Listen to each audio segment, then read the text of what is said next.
Sup everyone, this is Elijah with Financial Anatomy, coming at you another video to help you take control of your financial destiny. And in this video, I'm going to be sharing an episode of the Flip Side of the Coin podcast that I was on a few months ago. The Flip Side of the Coin focuses on entrepreneurship, public speaking, finance, and interviewing experts all over the world. The podcast was founded by Blair, who is a renowned public speaker, and he's authored several best-selling books including Little Voice Mastery, Team Code of Honor, and my personal favorite, Sales Dogs. You don't have to be an attack dog to be successful in sales.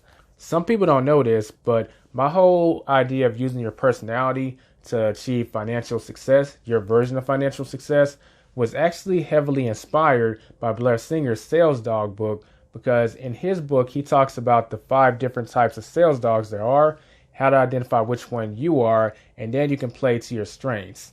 So in this podcast episode, we talk about personal finance in general, but specifically we talk about how to use that personality of yours to really shine through when it comes to making more money, spending money, and how to budget that money. With that being said, I'm going to go ahead and start playing the footage from the podcast. Don't forget to check out Blair Singer's YouTube channel, which will be linked in the description and also the pinned comment. And don't forget to check out the Flip Side of the Coin podcast. That's also going to be linked in the same places.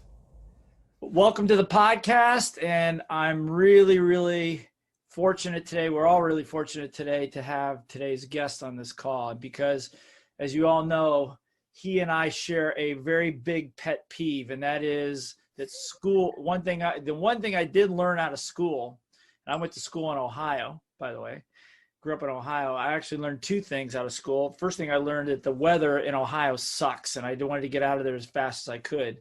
But the second thing is, the other thing I learned is school taught us nothing about financial education, financial well-being, anything about money, business, and a whole bunch of other things. And I know Elijah shares that as well. And he's an up-and-coming star right now, proponent of how to get your financial house in order. As a matter of fact, his book is The Anatomy of Financial Success, The Anatomy of Financial Success, and how to gain confidence. And what I like what you said is how to destroy, not get rid of, not how to eliminate, but how to destroy the insecurities that come along with all that, which I'm excited to hear about all this. So Elijah, thank you so much for being on the call today.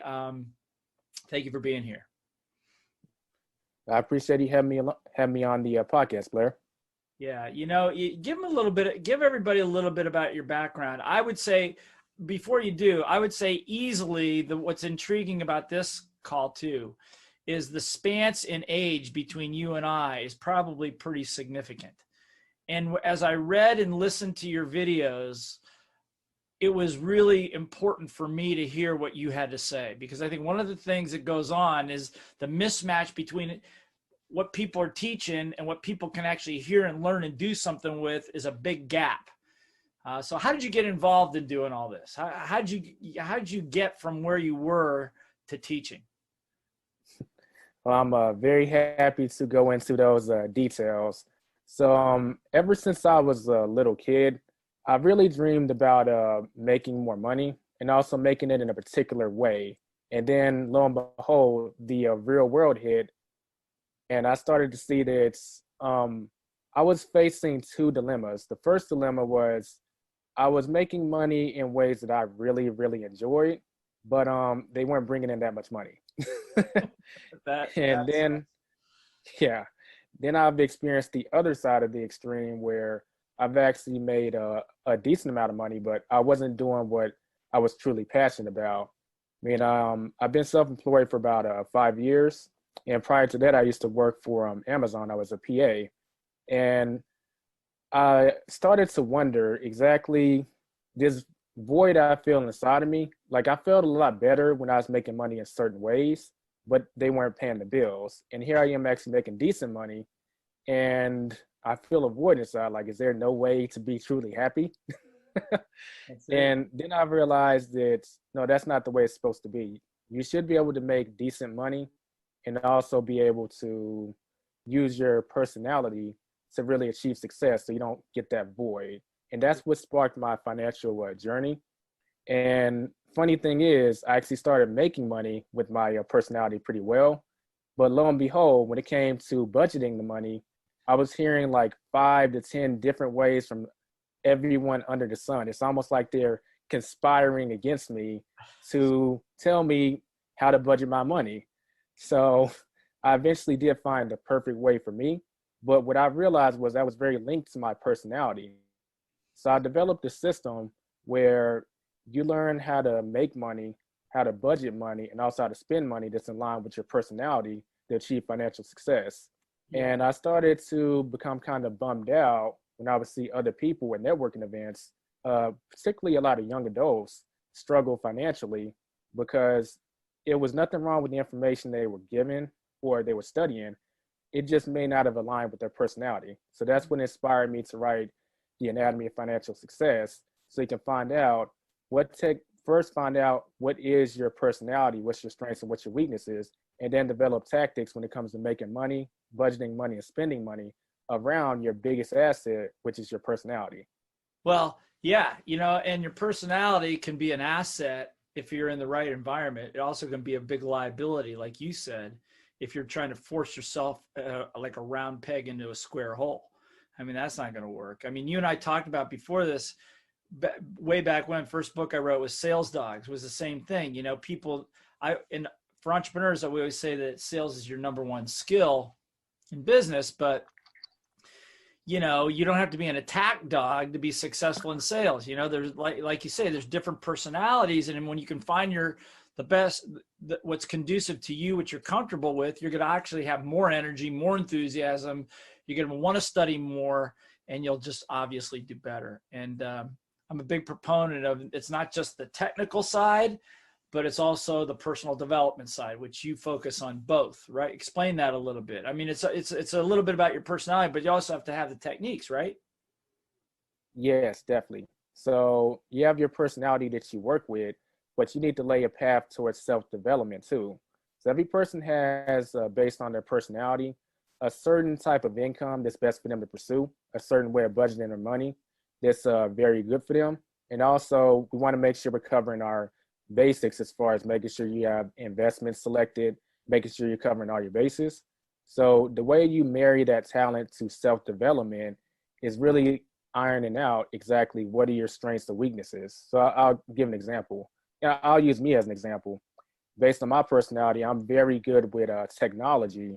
And when I was in the job field, I was in, at first it was like manual labor, and then it was management, but I wasn't really using my skill of technology. And fast forward to today, I run 2 YouTube accounts. One is how to show others how to make money from their phone, called the App Lifestyle. And the second one is on personal finance, called Financial Anatomy, where I teach people the basics of personal finance and also how to budget and make money. And this is all streaming back to that talent in my particular case, which is technology. And that's the key to self-development. You got to really iron out what is the talent you bring to the table, what can you bring to the marketplace. Then from there, you can develop streams of income to achieve success.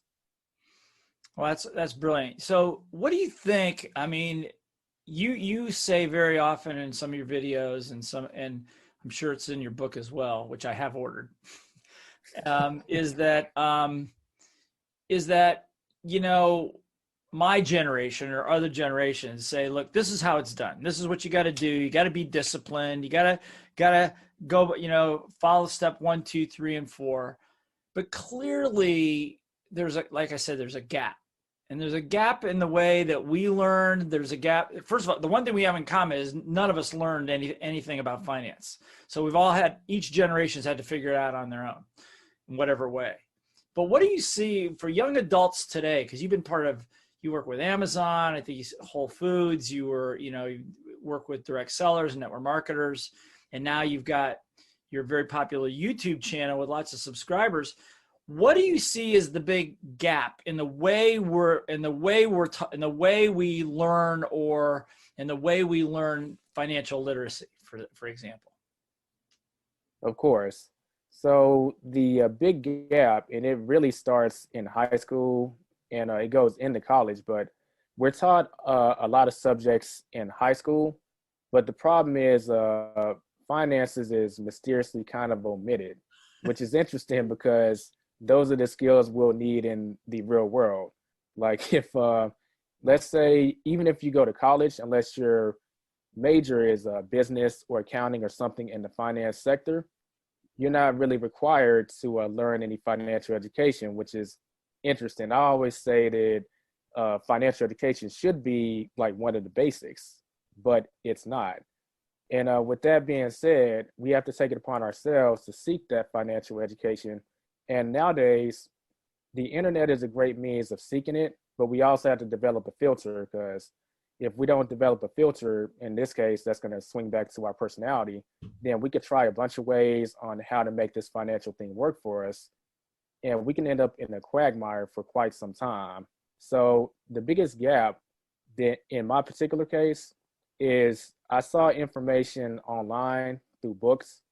And with that being the case, I was able to look at that information, but I had the gap of knowing, okay, these are my strengths and my weaknesses. Because at the end of the day, the information you get, you're going to apply it in whatever means applies best to you anyway.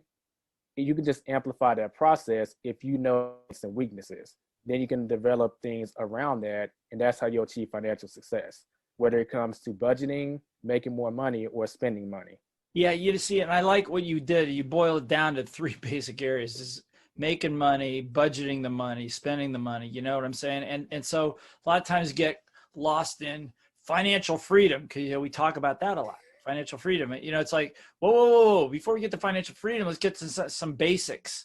It's like if you don't have any money to invest, you're not going to be able to make it to over there. And just the frustration of not having enough money at the end of the month and not being able to have the lifestyle you want. I mean, those are basics. And now that the economy's questionable, I mean, that's even getting dicier out there, right? What do you foresee as the future for young people, for young adults today, based on the way the economy's going? The future that I see, the prosperous future, if we make it be, I think that this problem with the school system not teaching finances is becoming more on full display. And with that being the case, I see many young adults starting to realize, okay, I can't just ignore this because they didn't teach it to me. I do need to seek other means of learning it. And that's fortunate that we live in a time where we have information that's very accessible. What's interesting thing about YouTube is the personal finance niche, like 5 years ago, it'd be pretty hard to find like a personal finance video that had more than 100,000 views. And you type anything on finance today, whether it be how to budget money or investing or growth stocks, how to make money, and you come across so many videos with all these views because people are realizing that, hey, this financial thing is very serious, and whatever I want to do in life, it does circle back to this to some extent. Your life doesn't have to be revolved around making money or anything, but you do need to respect the fact that it plays a role in life and it affects things that are important. And just that statement alone isn't even really taught in school. That statement alone being said would actually put a lot of people on a good path, but it's not said, and so people wander around. You have to wonder why it's not said. It's almost kind of like, sometimes I think it's purposely withdrawn, because if you really had the ability to do that, then you could be creative, you could play to your strength, you could do the things that you're talking about, right? But somehow or other, maybe it's like, no, you got to be good, do as you're told, go do this because you're qualified for that, and you're qualified for that, and just follow somebody else's orders rather than following following your own destiny. Let me ask you something. You said the title of your book is like to destroy have the confidence and destroy the insecurities. Talk to me a little bit. What are the common insecurities that you see that people have that undermine their finances? Okay. So the first one, it has to do with making money or income. A lot of people are insecure about how to make money, but that doesn't strictly mean like I'm broke and that's my insecurity. It really comes down to an insecurity about what's the type of money you want to make. And that circles back to what do you want from life? Like there's different types of income. There's an active income, there's passive income, and let's just briefly explain what those two things are. Some people may seek passive income, and that's the best thing that they should work on for now, but they don't actually have a methodology on how to make it passive.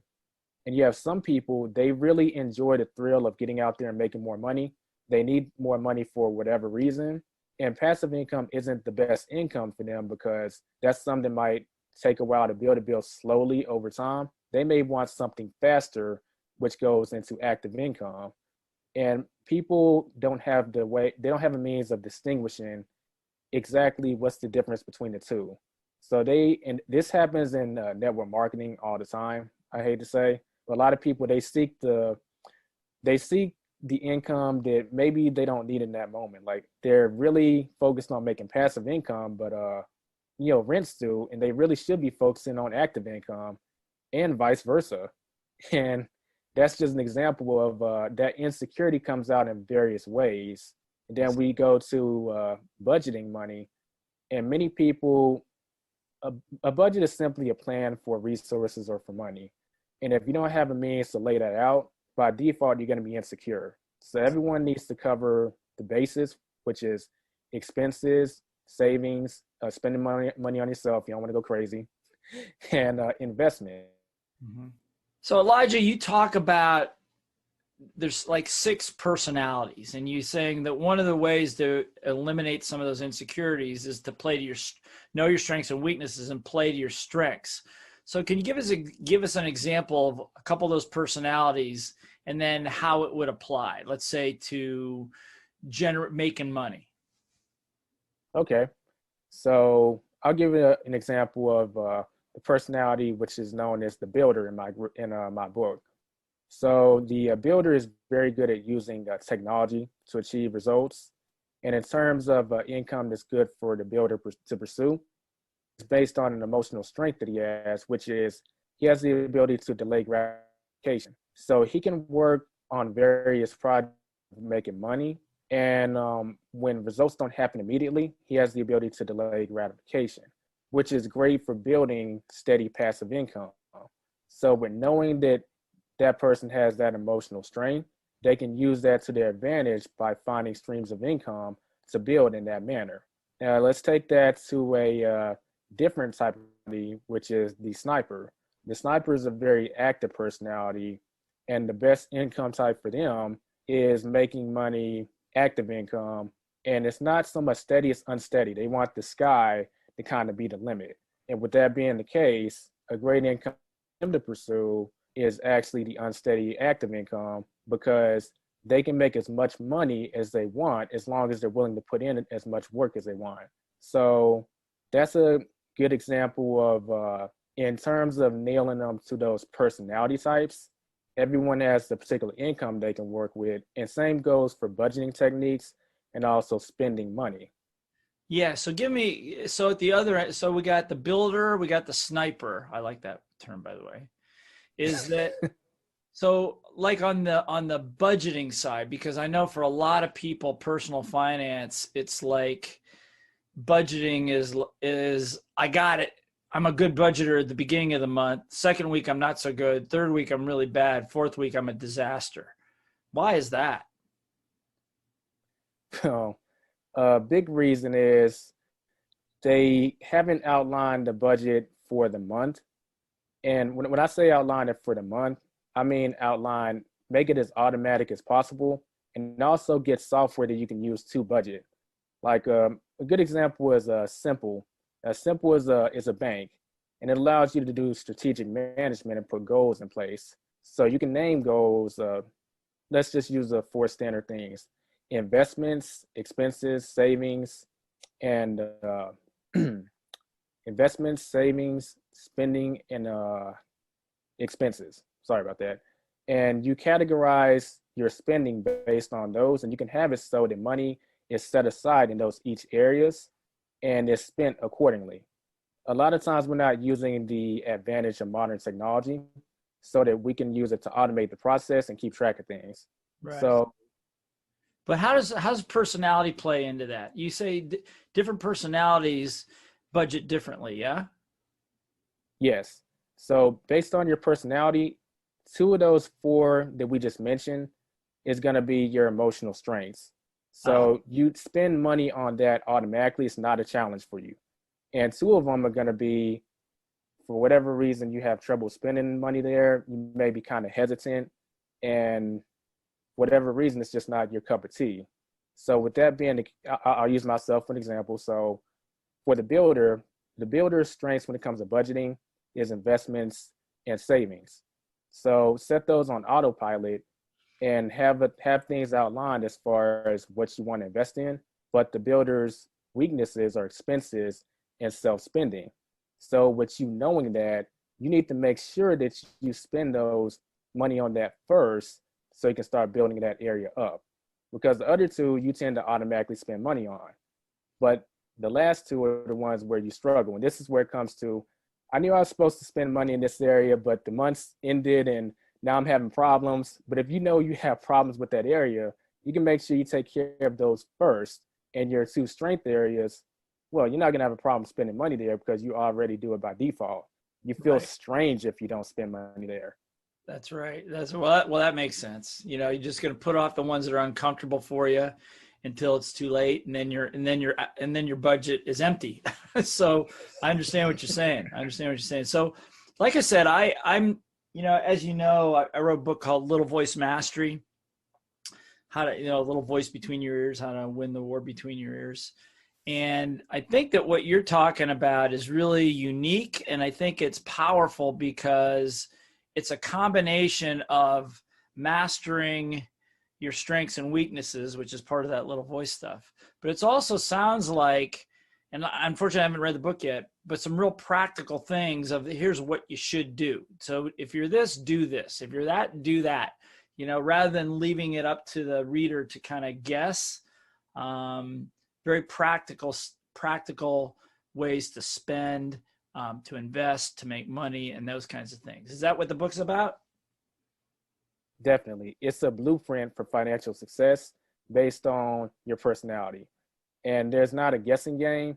It lays out a method on how to identify that. Then from there, you can use this blueprint to achieve success in the financial areas. So let me ask you something. This is kind of off the cuff. We both agree that our education system just doesn't prepare us for this kind of stuff. So if you let's say you've got kids, or you've got, you know, we have some young adults that have young family, or raising young families. What's your suggestion to them for their kids so that they don't have to go through the misery that some of us have had to go through? That's a good question. And as parents, there's definitely a responsibility to pass the buck on. With that being the case, one thing we can focus on, obviously, to have their schoolwork, but there's nothing wrong with having I'll say just a secondary curriculum, and it doesn't have to be so formal, but something really focusing on, based on my child's personality, I'm seeing this is the troubles they're having. So having an active dialogue about what they're feeling when it comes to money. Like a lot of times when we're in our teenage years, sometimes we actually end up having some experience with money. We end up getting a job. And just sitting down and actually talking to your child about, hey, what are you spending your money on? Just to get them in the habit of dialoguing about this. Yeah. And they're going to start to see that, oh, I spend money on this, I spend money on this. And then it kind of circles back to, okay, so you're exhibiting attributes of this personality, and these things here you're not really interested in spending money on. Not so much. Then you communicate the value of, hey, these areas you got to spend money on too. Otherwise, you're gonna fall behind in some way. Yeah. And once they're done, they can start really learning, and they can marry that to real life experience. That's awesome. That's really good advice. You know, one of my friends is started a company called Colby Company, Kolbe, and she does an analysis of your strengths. And I wanted to ask you about this because her philosophy is that you don't have weaknesses. You just have relative strengths. So if you're weak in one area, like let's say you're not real detail oriented, chances are you can see the big picture pretty well. Okay. If you see the big picture well, maybe you're not detail oriented. So for everything that's perceived as a weakness, there's an opposing strength. And so I like what you said about as a parent talking to your kid about their strengths and their personalities, because then they don't feel bad. Like, well, I'm just not good at that, but here's what I'm good at. What do you think about that? It's just spot on. That's very true. Because we use the term weaknesses kind of as a form for communication. But a lot of times I like to think of them as hidden strengths. Because Yes. if you have a quote unquote weakness, what you're kind of forced to focus on it. Then before you know it, it's actually one of your assets, as opposed to your strengths oftentimes. Uh-huh. Well, I kind of already have that down. With that being the case, do I really need to focus on it so heavily? That's kind of going against the point. That's right. That's right. See, and you keep talking about it being a weakness, even though you turn it into a strength, you still think it's a weakness. And now you got little voice issues going on. So let me ask you this thing. Young America right now, like we talked about this a little earlier in the call, is the podcast, is that, there's a lot of financial uncertainty going on. What is if young adults in America today are asking for something financially, that maybe my generation or educators or even I know you're addressing it, but what is it that they want? Well, how can as a community can we support each other? Let me just say back, I'm an educator, right? I work with people with entrepreneurship. You said something in a book review, and I won't mention which book you were reviewing, but in the review, you said that it was big on concept, but not as strong in detail. Is that what people need today? Is that why your book is so popular? Because it gives people the specific how-tos and what to do? Is that what they want? Is that what people are looking for?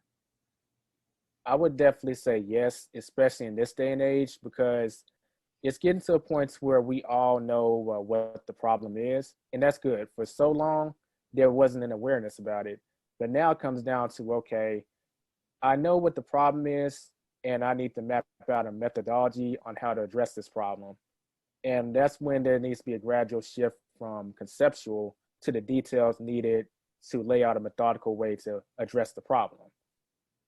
Well, So this time around, we have the concept. We need a little more detail-oriented, more specific actions when it comes to solving the problem.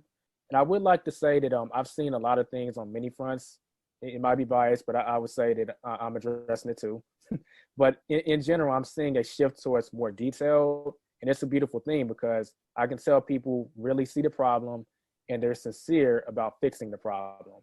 And that makes me very optimistic about the next generation and even the later part of my generation. that's awesome. That's good. So tell everybody a little bit about your book and what they could hope to get from it if they were able to pick it up real quick. And by the way, you can find it's on Amazon.com in Kindle form and paperback. So you guys go check it out. But give us a brief overview of what that book can give you. Sure. So we know that the school system has failed to equip us with the tools that we need. That's pretty abundantly clear. And that's one huge problem, but there's always been a secondary, more subtle problem that I've seen people had, and I've had it too. But it's the fact that we don't use the biggest asset we have, which is our personality. Then from there, we can really map a system where it works best for us. And that swings back to those three areas: making more money, budgeting money, and spending money. And oftentimes we may try and mimic someone's techniques on doing something, but it may not work best for our personality. What the anatomy of financial success gives you is it gives you the ability to identify which personality you are so that you can use the techniques in the book to map out success when it comes to those three areas. And in doing so, this builds your confidence up and it destroys those little subtle insecurities that, whether you realize they're there or not, they're subtly sabotaging your success. That's awesome. That's awesome. So it's really a how-to based upon your personality, because it's real easy to compare yourself to other people. I know nobody ever does that. but we're always comparing what this person's doing, what that person's doing, what this guru's doing, what that guru's doing, and all that stuff. And so sometimes you get the feeling like your little voice is saying, well, I'm just not cut out for this. I just not good at making money, or I get all confused with spending or budgeting or whatever it is. And the truth of it is that that's just not true. That's what you're saying. It's just not true. It's not that your default. It's just that you haven't addressed your unique strengths and applied it in the area of money. Say it again. Taking your unique God-given strengths that you're born with, that you've developed all these years, and applying it to the area called money and finance. Think about it. I'm just going to say this, is that if you're doing something that's natural to you, that you feel comfortable doing, you're going to do more of it. You're going to study it more. You're going to enjoy it more. You'll be willing to make mistakes and correct them easier. So it's about playing to your strength, which I'm obviously a big believer. That's why we wrote the book Sales Dogs. Talk to me just for a minute or two as we start wrapping this up. Talk to me for a little bit about the importance of playing to your strengths one more time when it comes to money. I'm glad to. I want everyone to imagine a world where you build a financial system around your strengths. So whatever way, and this will be identified when you have the book, but whatever way that's best for you to make money, you know what it is. It just comes down to you putting the work, which isn't such a chore because you enjoy doing it because it's based around your personality. And we swing around the budgeting, so many budgeting techniques, but you see, okay, I'm weak in this area and I'm strong in this area, so let me address the areas I'm weak at. Well, eventually, the areas you're weak at, by default, you're not going to be weak because you're going to strengthen them by keep spending money in those areas, making sure you're spending them first before the other areas. Then all of a sudden, you just find that your budgeting becomes automatic and you start moving forward because you're not neglecting any of those areas. And finally, when it comes to the spending of money, once you have those two things locked down, you'll feel a lot better about tackling topics as far as, okay, I need to put together an investment portfolio, but this method works best for my personality.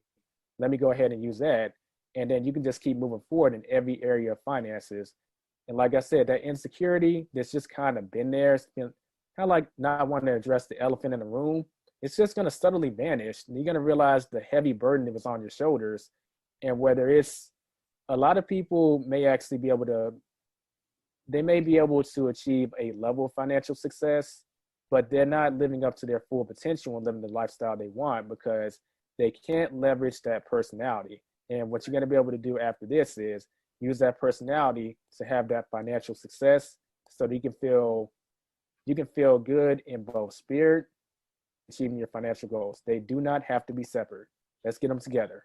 That's good. That's awesome. That's awesome. I know when, like I said, when I wrote Sales Dogs, I said, look, it's hard enough to figure out what you're good at, let alone trying to be somebody that you're not. Don't try to be somebody that you're not.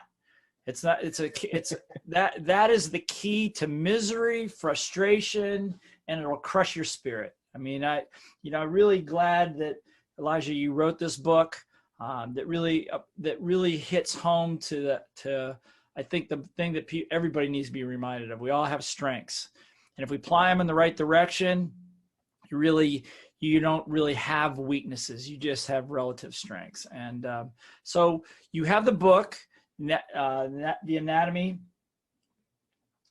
of financial success, and you have your YouTube channels. What are those if people want to find you? Sure. So the first channel is called Financial Anatomy. That's on YouTube, and that's why I teach personal finance as well as various ways to make money online. And the second one is called The App Lifestyle, where I show people how to make money from their smartphone exclusively with a lot of apps that we just didn't know you can make so much money off of. And I will give a hint. Some of y'all are probably already wondering. I will say it. Yes, I do cover Uber and Lyft. A lot of y'all are going to ask me. It is on there. It's one of the apps.